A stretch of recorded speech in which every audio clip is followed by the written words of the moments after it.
Senator Honasan. Thank you, Madam Chair. Madam Chair, before I proceed, may I humbly submit for your consideration some liberality in the application of the rules, the time, in as far as laying the premise for our questions. And the strict application of this rule in as far as the actual time that the questions are asked. Because, Madam Chair, I believe that the questions, if not equally important as the answers, are more important than the answers, because this is an opportunity for us to respond to or to verify the answers for consistency, for truthfulness, and of course for its other implications. I just submit for your better judgment, Madam Chair. Yes, as long as the premise also is within reason, within reasonable time. I would like to give you as much time as possible, and but in the interest also of being able to cover as much as possible. But of course, we know you're an expert in this matter, so I know that you will be able to contribute much in your premise. So please go ahead, but with limits also, sir. Thank you, Madam Chair. Madam Chair, I will start with a premise that you yourself, Madam Chair, mentioned. Your reference to the documents or the records are precisely the reason why we requested for a submission to the committee of the intelligence packet, the project proposal, the operations plan, and the after operations plan, because these are all documented, signed, and this will allow the committee to pinpoint authority, responsibility, and possible accountability. I submit that as a starting point, Madam Chair. Let me address first Secretary Gasmin and Secretary Rojas. Secretary Mar, no, and Secretary Bolts, magpapasintabi po ako sa inyo dahil I will be bypassing and breaking the chain of command under slightly better circumstances. I will go direct to your subordinate commanders, specifically Director General Espina, General Katapang, General Magalong, and possibly General Napeñas. Let me start again by addressing the peace process. Madam Chair, ladies and gentlemen, considering what is before us on the table, the decision on the Bangsamoro Basic Law, whatever we decide, whether we decide to suspend it, resolve it soon, or resolve it later, I think it is important for us to stay the course, because this puts us as a nation, as a people, on high moral and political ground. In fact, I don't want to inflict this on General Ecarma, because these hearings have shown the world what kind of soldiers we have. General Ecarma used to be the overall commander of the UN peacekeeping force. When he was about to retire, extend po siya ng 1 year. So the quality of our soldiers is globally known, especially as peacekeepers. I entered that into the record. Second po, and I say this in the presence of Chairman Iqbal, I agree we should not inflict or continue to inflict armed conflict on the peace process. But consequently, we cannot also inflict the peace process on our ability to uphold the Constitution, protect rights, life, liberty, and property, and prosecute our laws. Because I believe that the cost to all of us, the long-term cost, whether we are soldiers, policemen, civilians, or rebels, might be too high to bear. I just put that on record for your reflection. Let me go to my second question. General Magalong, do you have a timeline for the consolidated report? When I say consolidated report, I was going to ask, saklaw ba ng mission ninyo ang inputs galing sa AFP? Or you will only be dealing with the reports, the documents, the testimonies of the PNP personnel who were involved in the operation. Your Honor, lahat po ng kailangan po dokumento at testimony ay kailangan po namin, kaya nakakuha na rin po kami ng mga sapat na mga dokumento at testimonya galing po sa Armed Forces of the Philippines. Isasama ba dyan yung report na galing sa MILF? Kung pwede po sana, kung makapagbigay po sila, ay nakikipag-ugnayan po kami sa MILF through the CCCH para po mabigyan din po kami ng report nila. So is that a yes or a no? Yes, Or yes, sir. Is it a best effort? Because we have to be precise about this. Yes, sir. Okay. Are you getting the necessary cooperation?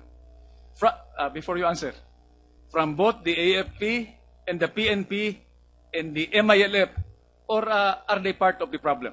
This extension of this historical habit of keeping information to themselves. Your Honor, wala po kami problema sa Philippine National Police at sa Armed Forces of the Philippines. Nagkakaroon lang po kami ng konting issue po sa MILF. Dahil ilang beses po namin silang nakikipag-ugnayan, lalo na po sa membro po ng MILF CCCH para sa kanilang testimonya, nagkakaroon po ng delay. Well, Chairman Iqbal, I guess is listening. So we're just doing this proactively. General Magalong, final question for you. So you will be submitting to the committee, no, and it will be made public, declassified, the report that is consolidated. This is the complete report. Walang bawas, walang kulang. Yes, sir. A very truthful report of what really happened. We will find out how truthful it is because the institutions that are verifying this are, of course, before you. Morning. Let me go to General Napeñas. And General Magalong, you can respond if you feel the need to. General Napeñas, you formulated the plan. It is the PNP SAF Mission Planning Group that formulated the plan under my leadership, sir. Yes, but the document I have here is signed by you. Yes, sir. So you assume responsibility Yes, for sir. the plan. Yes, sir. Did you follow the plan? Yes, sir. It is implemented by the operating troops. The plan is implemented by the operating troops, and we followed the plan, sir. No. When I say did you follow the plan, because again, without divulging the sensitive elements of your plan, Yes, sir. kahapon sinabi ninyo sa House na you referred to the MILF as an enemy force. Yes, Your Honor. Is that correct? That is not in your plan. No, I'm just saying this for the record. No, I'm not passing judgment on that. That's why I asked, did you follow the plan? Second, in your plan, nandito sa friendly forces, 3 army units. Yes, sir. So if these 3 army units were included in your plan, dapat inform yung commanders nila, hindi ba totoo? Yes, sir. So, no, yes or no na lang ito, no? Para, Leo, do not get me wrong, I'm not putting you on the spot. I'm not going headhunting here. So, I'm just asking, you follow the plan. So, based on your answers, and I am looking at your plan now, provided by the BOI, no? The plan was not followed. Fair statement? Yes, sir. Okay. Okay na ako doon. Now, Madam Chair, I emphasize the intelligence packet. Dito ho nagsimula lahat ito eh. I also have a copy of the intel packet here, and General Magalong, you provided the committee with this intel packet. It is three pages. So the question in my mind, please forgive me for my ignorance. We used a 3-page document, unless you tell me now documents are forthcoming, no? To plan an operation that resulted, of course, depending on where you sit, mission accomplished, but I will have something to say about that also, no? Mission accomplished at what cost? We used a 3-page document as a basis for a project proposal and an operations plan that cost the life of 44 of our young police officers. Is this an accurate statement? Yes, Your Honor. Is there anything aside from these 3 pages? No other documents, Your Honor. Well, Madam Chair, I ask this question because that intel package is the crux of the matter. Nandito ho yung kanino galing. Nandito ho yung kailan ibinigay. Nandito yung papano ibinigay. Nandito yung distribution list which will give us an idea of who needed to know. Kanino ibinigay. And it will give us an idea of the chain of command.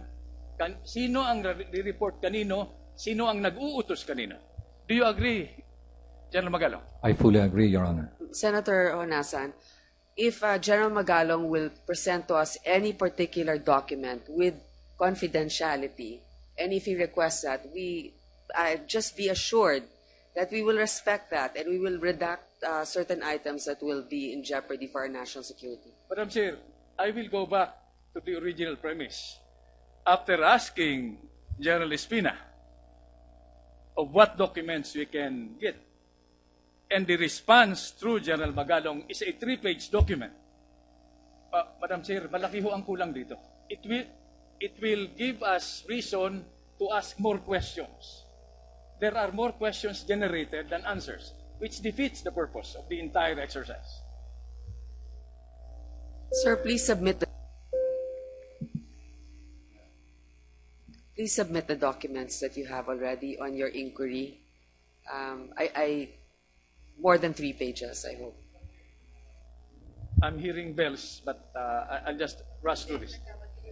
I thought you were telling me to stop already. I'm sorry. Governor Hataman. Yes, sir. I asked this from Mayor Ampatuan yesterday. The assumption when you begin planning an operation like this is syempre enemy forces, no? Weather, enemy terrain, and people. And that falls squarely under your political jurisdiction. Okay? And the assumption now in the minds of all of us is that that area, no, has a solid mass base for all the operating groups. Is that a fair statement? Actually, sir, ang masasagot ko dyan, definitely may MILF. Definitely merong BIFF. And at the same time, I'm sure din ang Mama Sapano, meron din private armed groups. Totoo yan. So, which brings me to the question. How much control as governor of the ARMM do you have over the area in terms of support for the legitimate government in that area? I'm talking about the national government, which you represent. Are they supportive to government? Are they against the government? Are they neutral? At lagi na lang nagiging biktima nitong crossfire. Ito ang mabigat dito, as you said, di ba? Okay lang yung combatants na tamaan. Kasama yan sa job description. I'm not saying okay lang yung namatayan tayo ng 44, no? Don't get me wrong. Pero yung toll on civilians, lives, liberty, and property.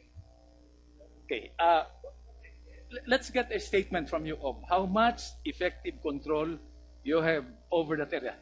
By the way, Governor, there is no right or wrong answer, no? I'm just asking for a straightforward assessment. Sir, ibigay ko lang po yung setup ng government from regional government down to barangay level. I am at the regional government as the regional governor of the autonomous region.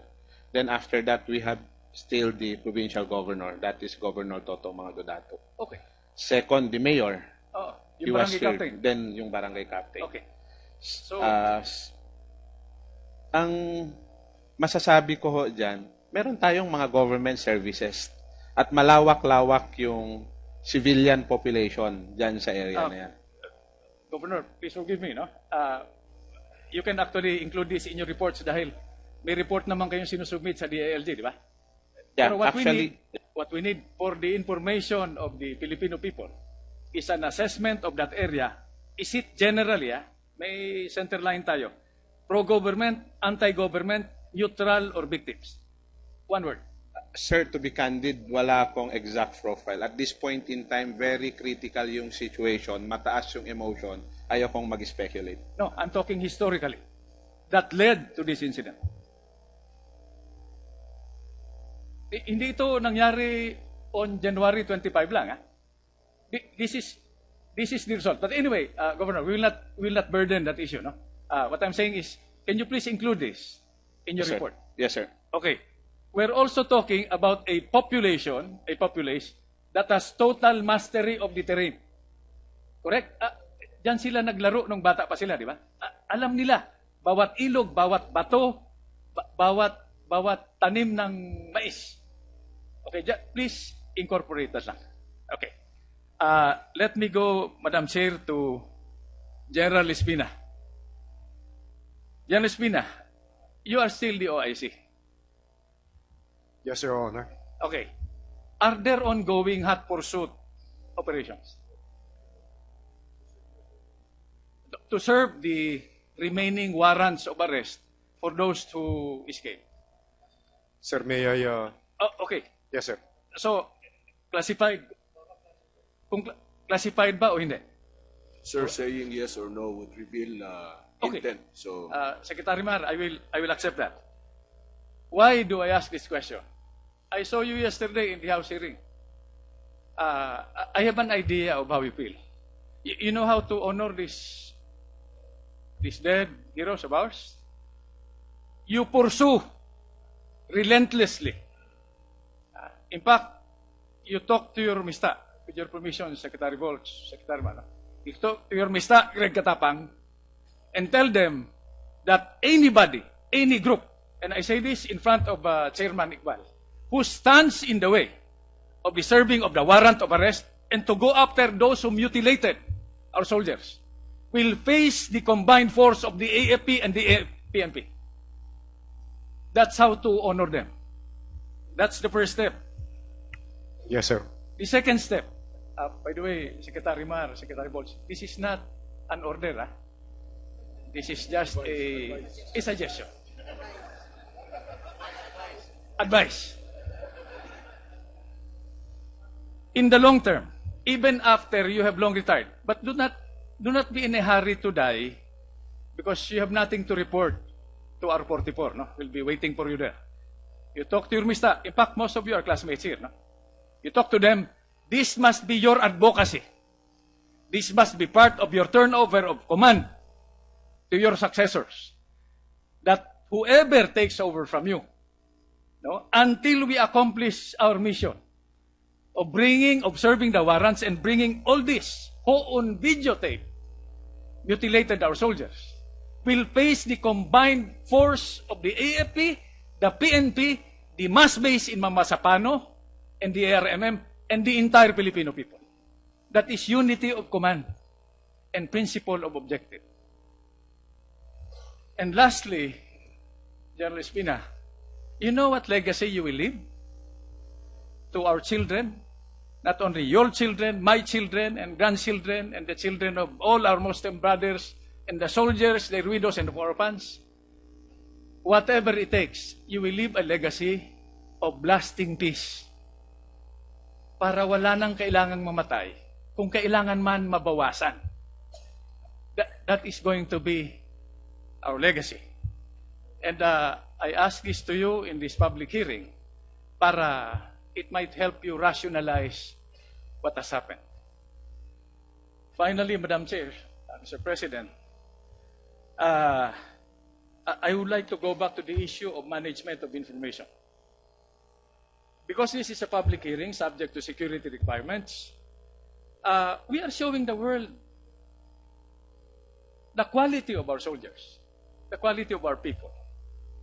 But at the same time, let us avoid showing the world and all interested parties the quality of our weakness. That should be clear. So, in this sense, we must be able to manage public information with the help of responsible media. Dahil uulitin ko ito, naghihiring tayo rito, wala pa yung terminal report, meron ng report sa labas. with unwarranted premature conclusions. And finally, Mr. President, well, Senator Pia is here, and I'm sure this is part of the advocacy of Senator Pia, Senator Grace Poe, and Senator Legarda, Senator Villar. May we get from General Espina and General Katapang, and maybe Secretary Mar, pwede ho itong masama sa assessment natin, preparatory to what I believe is going to be the trust. This is just a suggestion. No? The damage, the flaws that are now before us are institutional.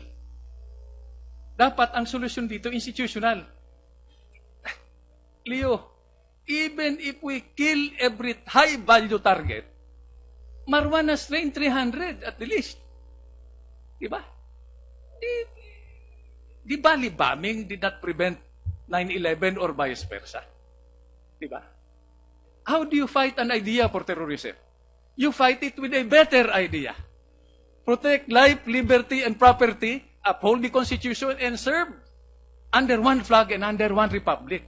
Kaya nga may peace process. Narinig ko sina Chairman Iqbal.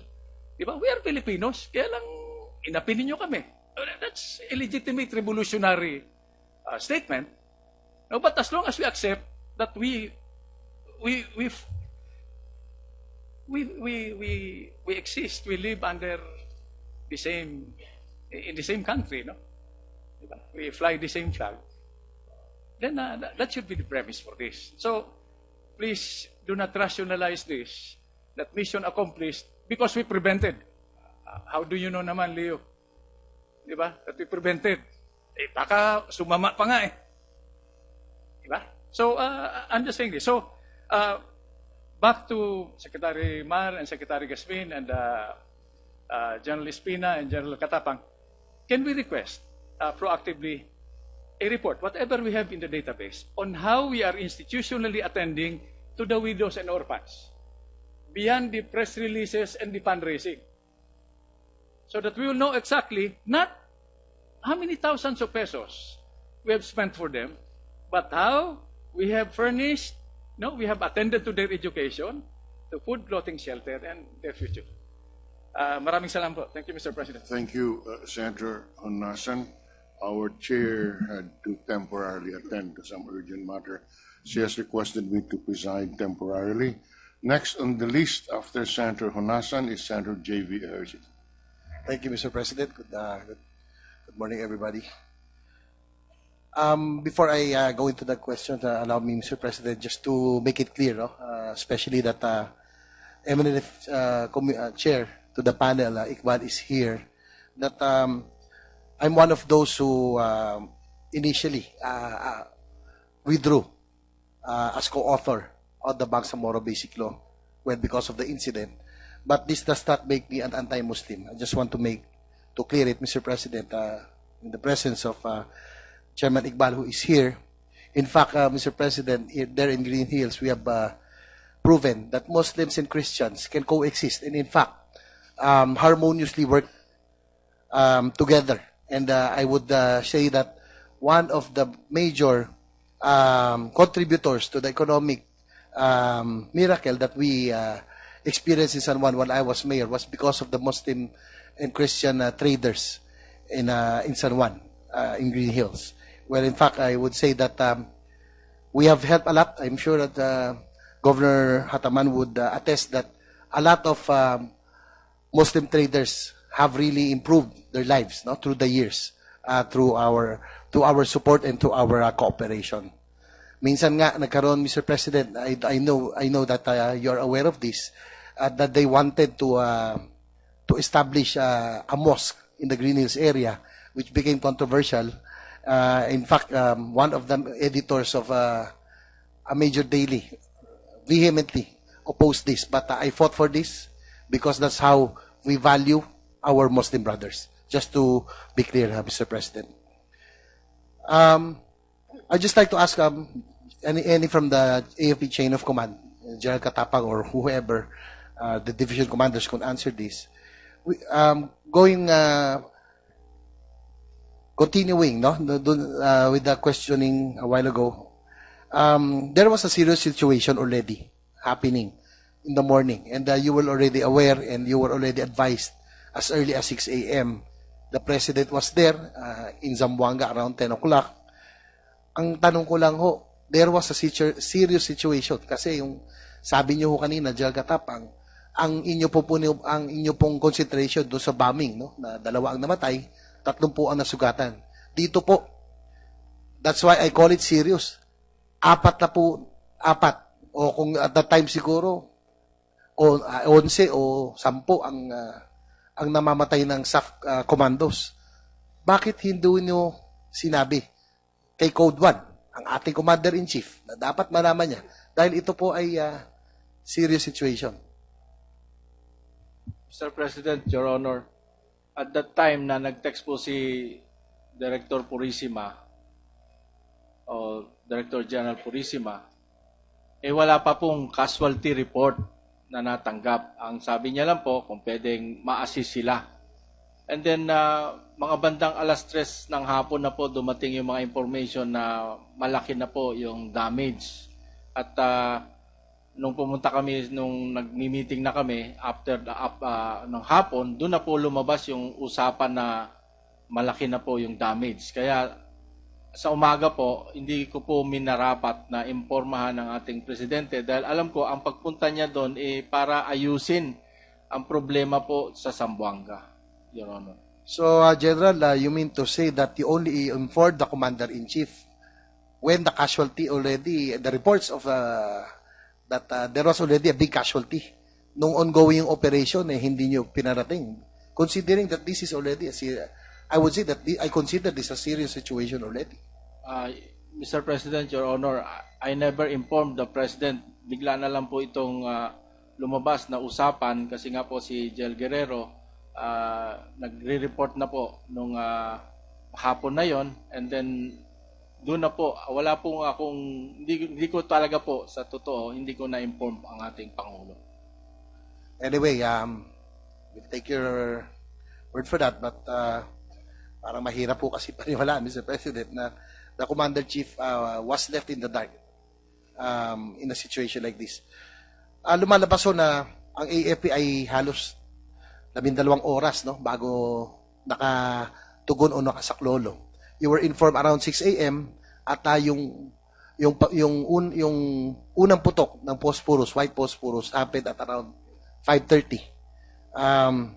Hindi ho ba ang AFP, SOP, na meron ho kayong Special Reaction Unit, Rapid Deployment Force, especially in an area na masasabi nating trouble area, potential trouble area, di ho ba dapat naka-position o pre-position sila?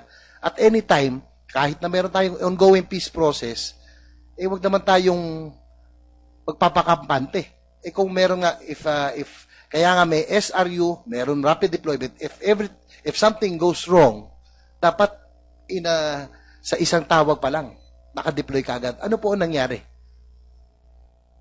Mr. President, Your Honor, 7:15, nag-usap-usap na po yung mga PNP, AFP forces. 7:28, may courses of action na po na ginagawa.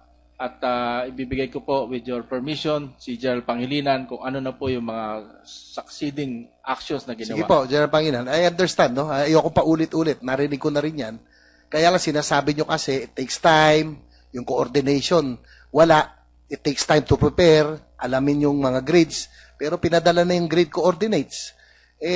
Halimbawa lang, hypothetical to, halimbawa may external tayong kalaban. Halimbawa, Malaysia. 12 hours, baka nakarating na sa Maynila bago tayo nakareact. Please. Mr. President, Your Honors. Yes, General Pangilinan. Magandang umaga po. Wala pong katotohanan na kami ay late nag-react. In fact, nung malaman po namin ng information and was even advised by my immediate commander to provide support, ang akin pong mga ground commander immediately. Una po ay sinecure nila yung tinatawag nating MSR. Means, yung po ang ating mga kalsada na kung saan ay dumadaan po ang ating mga commuters, at the same time, yun din po yung daan patungo doon sa area of incident. At kanina po, nabanggit na yun daw pong commander ng, o deputy commander ng SAF ay nagpunta doon sa headquarters ng brigade by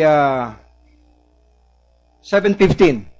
Gusto ko lang po i-correct. He did not go there nang walang dahilan. He was asked. He was asked by the brigade commander to come to the brigade for him to provide briefing on the conduct of their operation. So yun po ay nangyari at after ng briefing, that's the time that the brigade commander on the ground at least ay nagkaroon siya ng initial information on what was going on. And from there, siya po ay nag-task organize ng puwersa at nagplano kung paano po ipoprovide ang reinforcement. And by 09:20 or 9:20 in the morning, ang ating pong sundalo ay nando na po sa incident area at nag-provide na po ng reinforcement. Nabanggit nyo na rin po. Anong oras po ito ulit, General Pangilinan? 09:30 po, 09:20 po. 9:30. 09:20 or 9:20 in the morning, nando na po ang ating sundalo, nag-provide na po ng reinforcement. Now, nabanggit nyo po yung artillery. Sa pagpapaputok po o paggamit ng ating artillery, there are 3. Alam ko na ho yun. General, ayoko na hong ulitin nyo. No? Sayang po ang oras. Siyempre, meron kayong sinusunod, no? Na doktrina para masiguro na wala tayong civilian. Alam na po natin yon. Pero gusto ko lang siguro, sorry to cut you short. Kaya General Lapeñas, if you may, when was the last communication that you had with your last surviving SAF commando, yung sa 55th? That was about 1:30 to 2 in the afternoon, Your Honor, when the radio is no longer responding, the radio of the ground troops. So sa palagay nyo ba kung halimbawa lang naaga-aga ng konti ang artillery support, may pag-asa bang mabuhay ang ilan sa kanila? Yan ang kasi parang gano'n ang ini-imply nyo no, na medyo yung hinanakit nyo ay medyo napatagal. General, apenas? Kayo po. I can only compare what happened in the afternoon, Your Honor. Because in the afternoon, when we requested for the artillery fire about 5:30, and it was given about 5:48 in the afternoon, the commander of the operating troops reported to me directly that when the 3 white phosphorus landed, in about few minutes or 30 minutes, all the firing stopped in their location, Your Honor. Kaya, thank you. Mr. President, General Katapang, again, I'd like to ask you, no? It seems like the standing truce, no? I think it strengthened the MLF. Sa nakikita natin, mukhang tuwing merong peace agreement, meron tayong ceasefire, mukhang patuloy naman sila nagpapalakas. And it did not weaken. But I think it softened the military. Well, baka masyado tayo nagiging kumpiyansa that we do not have an internal problem right now. It seems that we have concentrated on external defense. No? In the recent years, Mr. President, the AFP purchased 2 frigates, a number of helicopters for our external defense for the West Philippine Sea and the conflict with China. Ang katanungan ko lang ay Diyan Katapang, how do you assess the strength of the MLF at this time? Siguro naman, meron kayong intelligence. Considering that there's a standing truce that is in effect right now. So, meron ba kayong assessment ng kanilang strength? Mula nung nagkaroon tayo nung pinag-uusapan natin ng BBL, we have a standing truce, Mr. President. I just want to know if the MILF continued its recruitment, kung patuloy sila nagpalakas, or kung talagang seryoso sila sa ating peace agreement, dahan-dahan sana, nag-scale down na sila ng kanilang pupuwersa. Diyan Katapang? Mr. President, Your Honor, as of now, the MILF forces are about more than 7,000. And we assure you that the armed forces is ready in any eventuality. But we hope that this will not happen.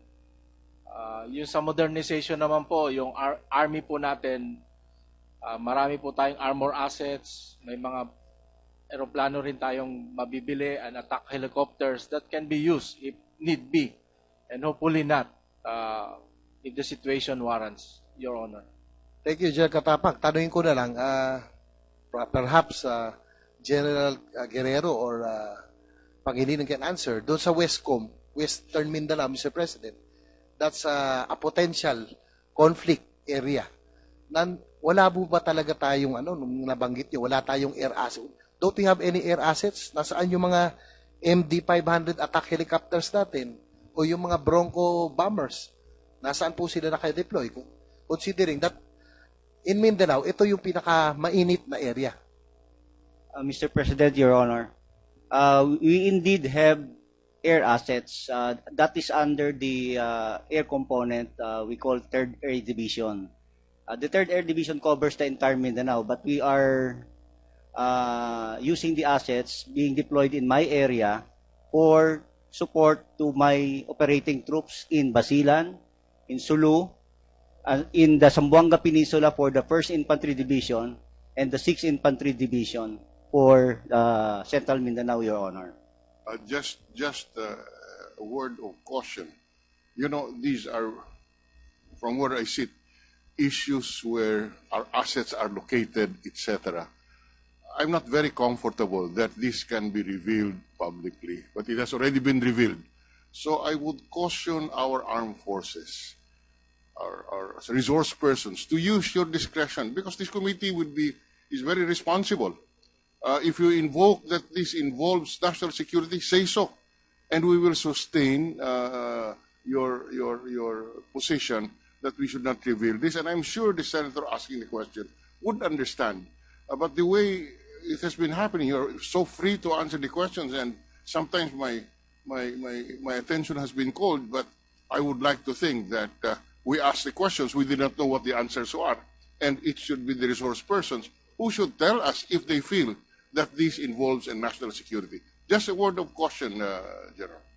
I submit, Mr. President, and we would understand, and we will have an executive session in case there are matters of security. So just say so, and we would understand. Thank you. Secretary Deles, I'd just like to ask, since of course I can understand your passion on defending the Bangsamoro Basic Law. Of course, we all want peace. On which road we would want to take, which direction, probably we differ. But ang tanong ko lang ho sa inyo ay there's a number of violations that have been committed already since we are a standing peace agreement. Unang-una ho, Secretary Deles, tanong ko lang sa inyo, ang pagkupkup ba ng mga terorista, gaya nila Marwan at Usman, ng MILF, ay hindi ba violation ito ng ating pong guidelines? Yes, Your Honor. Yung pagkukup ng any terrorist or criminal element, lalo na pag pinasabihan na sila na talagang may criminal na interesado ang gobyerno, that is a violation, Your Honor. Maraming salamat. Pangalawa, ang patuloy na pagpapalakas ng hanay o puwersa ng MILF, gayong meron tayong peace agreement, konti na lang, uusad na lang, konti na lang, pipirmahan na natin ang Bangsamoro Basic Law, ngunit ang kanilang pagpaparami ng armas at pagpapalakas, hindi ho ba ito, violation ba ito o hindi ng peace agreement?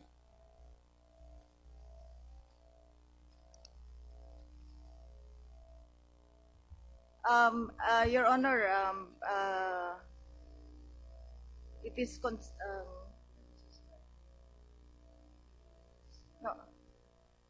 I would like to ask the CCCH to more properly interpret that particular aspect of the ceasefire agreement, Your Honor.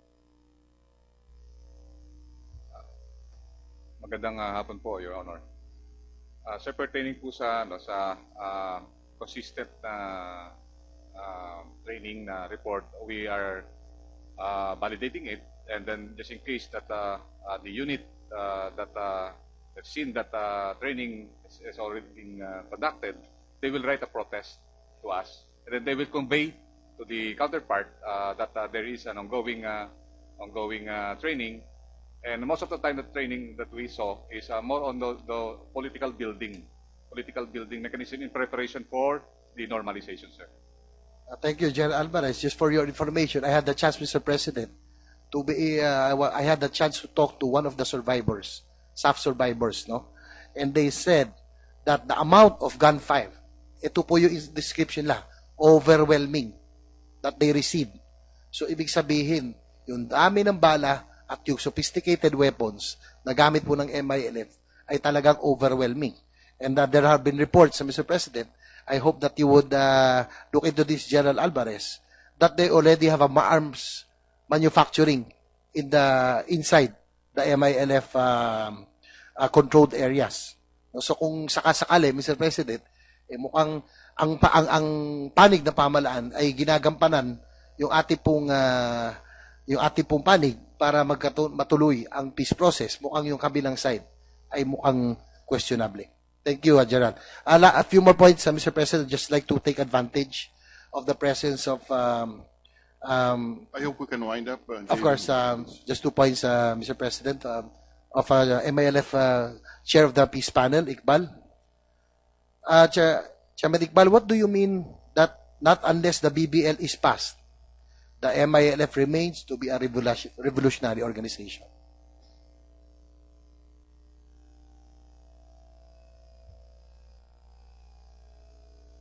It simply means that the problem we describe as Bangsamoro problem or Bangsamoro question is not finished. So we need to assert efforts so that it would be finally addressed. That's the meaning of the MILF becoming a social movement if the basic law would be passed by Congress, because the Bangsamoro Basic Law addresses the legitimate grievances of our people. But if it is not passed, then it's natural for us really to push forward our assertion so that it would be finally addressed. So parang sinasabi niyo sa amin, Chairman Iqbal, as legislators, na ang BBL, tama kayo, yun ang tingin yung daan para magkaroon ng tunay na kapayapaan. At kung hindi ito pumasa, tuloy-tuloy magkakagulo at hindi tayo magkakaroon ng kapayapaan. And in fact, Chairman Iqbal,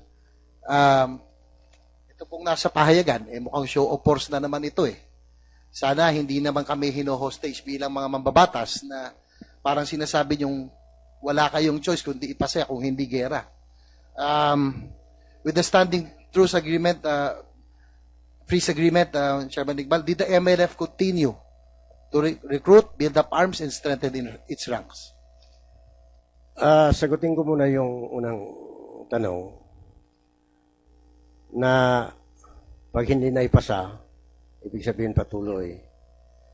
Siguro, sa ngayon, nakikita naman natin na ang pinaplano ngayon at ginagawa dahil sa Bangsamoro Basic Law ay hopefully may pasa sa Kongreso ng Pilipinas, hindi na magkakaroon po ng armas ang MILF na mga bagong armas o di kaya pagpatuloy yung paggawa ng armas.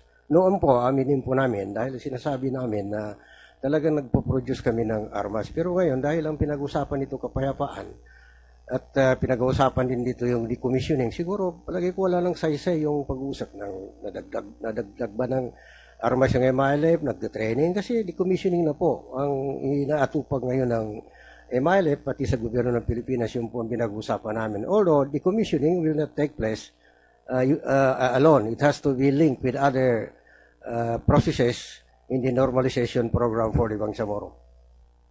Chairman Iqbal, what is the extent of the control of the MILF leaders over their followers? Considering that you are a big organization, 7,000 ang armado sa inyo. Pwede bang umatake ang inyong mga miyembro nang walang order ang inyo pong mga pinuno? Well, there is no absolute control in the same way that even government does not have absolute control over its forces. But the fact that since 2011, there has been no fighting between government forces and MILF would show that the MILF has that command control. Unfortunate lang, dahil nangyari yung January 25, nung magkaroon ng sagupaan ang PNP-SAF, at saka MILF forces sa mga Masapano po. Chairman Iqbal, were the leaders of the MLF, were they informed of the encounter with the sub forces in the early morning of January 25? Personally, I was informed at around 11 o'clock while we were having a meeting at Tarapanan. But, in that particular area, parang ordinary po yung barilan dyan kasi minsan meron rido, meron clan war. So nagkakaroon po ng putukan dyan until finally siguro, while we are still meeting, about 2 o'clock, yun doon namin narinig, doon namin nalaman na talagang medyo matindi yung barilan doon sa Mama Sapano. Ano po naging order ng MILF leadership tupo sa baba? Immediately on my part, I called Rashid Ladyasan. I inquired from him what really happened in Mama Sapano. And then during that time, I was with the highest military officer of the MILF, Sami Gambar. And then we conferred notes. And then immediately Sami Gambar notified or made an order to the commanders in the area to find ways to cease the fighting. So, Chairman Iqbal, would you deny that the MILF is using the ceasefire to fortify or strengthen its forces? So, hindi nyo ginagamit na ceasefire para mas lalong magpalakas? Siguro, hindi ko gagamitin yung sinasabing na deny. Kasi when you use the word deny, that is a negative affirmation. Ang importante po rito, kami tapat sa lahat ng pinirmahan namin at we are very consistent that whatever engagement with the Philippine government is covered by mechanism. Thank you, Chairman Iqbal. Mr. President, thank you for your indulgence.